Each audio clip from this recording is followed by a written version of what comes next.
This video is sponsored by Mautech Solutions.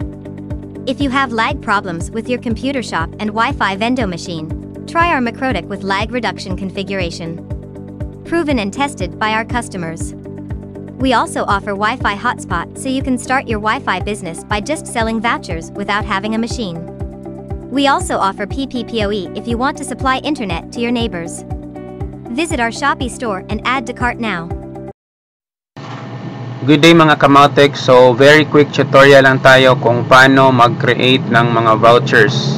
So una, open nyo yung Micmon server. Click open Micmon. Pagkatapos nyan, login nyo yung inyong mga Micmon account. So piliin nyo dito yung router na nadagdag nyo. So for example, eto, click nyo lang yung open. Make sure lang to double check the IP address ng Microtech para hindi kayo mahirapan sa pag-connect.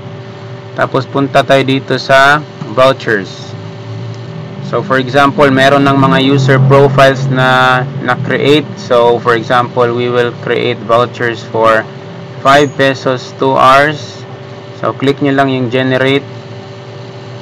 And then for example, yung gagawin ko ay 5 vouchers. So put nyo QTY 5, server hotspot 1, user mode, username equals password para isa na lang yung i-input nila. Name length, kahit ano mga Kamautek, para sa akin okay na yung 5. Character, random 1, 2, 3, 4 para lahat ay numbers lang. Profile, hayaan nyo lang, huwag nyong baguhin. Time limit, make sure na the same siya kung ano yung time limit based sa kanyang price. So 5 pesos equals 2 hours. So lagay nyo dito 2 hours, 2H. And then pwede nyong lagyan ng comment, anything mga Kamautek. And then click generate. And then click close. Tapos makikita nyo na yung voucher na na-create nyo.